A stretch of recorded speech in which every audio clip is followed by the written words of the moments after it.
ஆசீர்வதிங்க.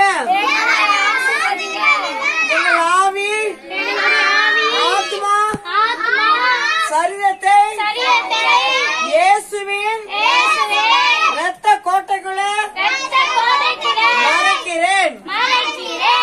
கர்த்தராகிய இயேசுவே விசுவாசி.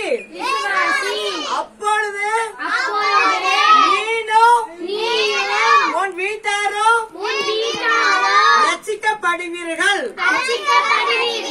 இயேசுவின் நாமத்தில் ஜெபிக்கிறோம் நல்ல பிதாவே.